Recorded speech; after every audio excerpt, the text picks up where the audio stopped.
And the Bible says God is near the brokenhearted. How can you not say, oh my soul, upon God, rest peacefully?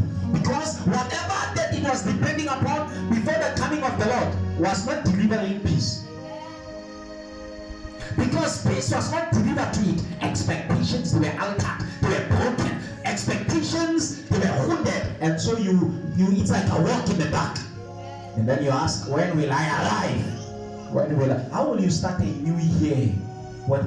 If your spirit is already broken in a month of December? Huh? How will you start a new year?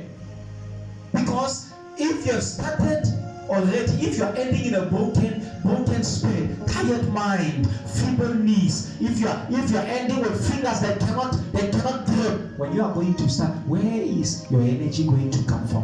Where is renewal going to come from? And so I've come just to let you know, yes, you need to